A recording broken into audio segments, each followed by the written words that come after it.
दिनापुर गांव में जीतू नाम का एक युवक रहता था। जीतू का दिमाग बिजली से भी तेज चलता था। उसके पिता ठग्गूमल अपने जमाने के मशहूर ठग थे। उनके निधन के बाद जीतू की माँ अक्सर चिंता में डूबी रहती थी। एक दिन उसने रोते हुए कहा, जीतू, घर की रसोई ठंडी पड़ गई है।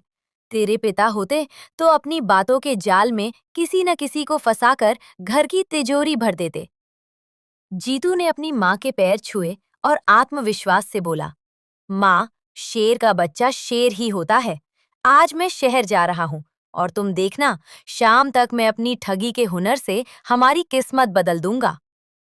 जीतू ने रेशमी कपड़े और सिर पर साफा बांधा ताकि वो किसी रईस खानदान का इकलौता वारिस लगे।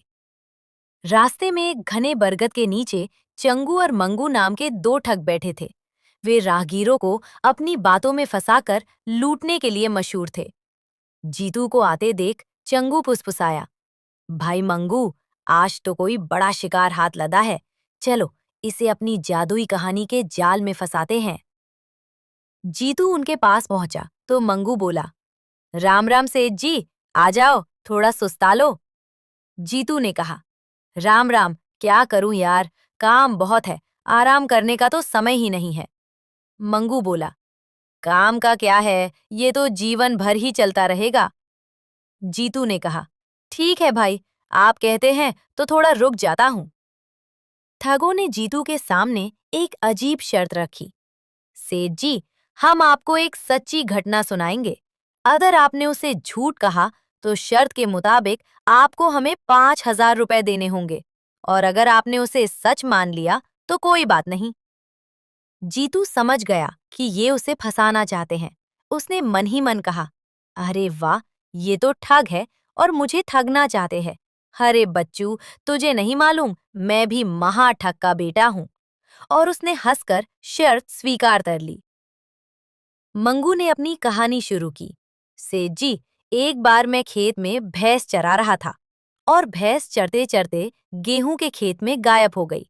हमने पूरा खेत छान मारा, यहाँ तक कि फसल कटवाकर चक्की में पिसवा दी, पर भैंस नहीं मिली। अंत में जब घर में रोटी बनी तो पहले निवाले में भैंस की पूंछ का बाल निकला। मैंने उसे पकड़कर खींचा और पूरी की पूरी भैंस रोटी के अंदर से बाहर निकल आई। सेठ जी, आप सच मानो या ना मानो, पर मेरी इस बात को आज तक किसी ने सच नहीं माना।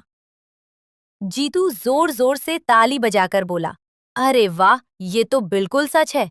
इसमें हैरानी कैसी, ऐसी घटनाएं कभी कभी हो जाती है। आज सुबह तो मेरे साथ भी ऐसा ही हुआ। चंगू ने पूछा, क्या हुआ तुम्हारे साथ? जीतू बोला, भाई, विश्वास मेरी बात का भी कोई नहीं करता, इसलिए शर्त मेरी भी वही है। मंगू ने कहा, हाँ हाँ कहो, हमें मंजूर है। जीतू ने सुनाना शुरू किया, मेरी पत्नी मेरे लिए बड़े प्यार से भोजन बनाया, परंतु मैं जल्दबाजी में खाकर नहीं आया। अब वो भोजन लेकर मेरे पीछे आ रही है। तभी दूर से ठगों की बहन चंपाकली खाना लेकर आती दिखी। जीतू ने तुरंत इशारा किया, देखो, यही मेरी पत्नी है। अरे भाग्यवान, तुम तो मेरे पीछे ही खाना लेकर आ गई। चंपाकली गुस्से से बोली, तू भाग्यवान किसे कह रहा है चंगू? और मंगू सन्न रह गए। अगर वे कहते कि वो उनकी बहन है तो वे शर्त हार जाते और पैसे देने पड़ते। लालच और हार के डर से मंगू चंपाकली से बोला, नहीं बहन, ऐसा नहीं कहते, यही तुम्हारे पति है। बचपन में ही तुम्हारी शादी इनके साथ हो गई थी। और उन्होंने अपनी बहन को जीतू के साथ विदा कर दिया। चंपाकली के जाने के बाद चंगू मंगू गुस्से में लाल हो गए। वे दूसरे दिन जीतू के घर गए और रात को वहीं रुक गए। आधी रात को चंगू ने मंगू को उठाया। उन्होंने सोते हुए जीतू को पलंग समेत रस्सियों से जकड़ दिया। वे उसे नदी में फेंकने ले जा रहे थे। सुबह जब वे थककर एक पेड़ के नीचे सुस्ताने लगे तो उन्हें नींद आ गई। तभी जीतू की नींद खुली तो उसने अपने आप को पलंग से बंधा पाया। तभी वहां से एक सीधा साधा चरवाहा अपनी भैंसों का झुंड लेकर निकला। जीतू ने रोने का नाटक किया। चरवाहे ने पूछा, भाई साहब, आपको ऐसे क्यों बांधा है? जीतू ने सिसकते हुए कहा, क्या बताऊं भाई, ये दोनों मेरे साले हैं और इनकी दूसरी बहन के लिए कोई लड़का नहीं मिल रहा है, इसलिए मेरी जबरदस्ती दूसरी शादी कराना चाहते हैं, पर मुझे शादी नहीं करनी।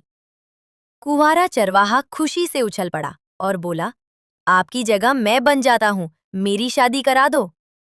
जीतू ने उसे बांधा और खुद उसकी सारी भैंसें लेकर अपने घर की ओर निकल गया। जब चंगू मंगू की आंख खुली तो उन्होंने जल्दी जल्दी में चरवाहे को नदी में फेंका और घर लौटे तो वहां जीतू को मजे से भैंसे चराते देख उनके पैरों तले जमीन खिसक गई। अब जीतू ने नया जाल बुना। अरे साले साहब, आपने मेरे साथ अच्छा नहीं किया, मुझे किनारे पर ही फेंका तो मुझे ये मामूली भैंसें मिली। नदी के बीचों बीच तो सोने की भैंसें तैर रही हैं। लालच में अंधे होकर दोनों ने कहा, हमें भी बताओ, कहाँ है सोने की भैंसें? जीतू दोनों को गहरे पानी की ओर ले गया। दोनों भाइयों ने गहरी नदी में छलांग लगा दी और वे डूबने लगे। चंगू मंगू को अब समझ आ गया था कि जीतू ने वही किया है जो उन्होंने उसके साथ किया था। जीतू ने उन्हें जैसे तैसे करके उन्हें बचाया। इस घटना ने उनकी आंखें खोल दी। वे समझ गए कि बुराई का रास्ता हमेशा विनाश की ओर ले जाता है।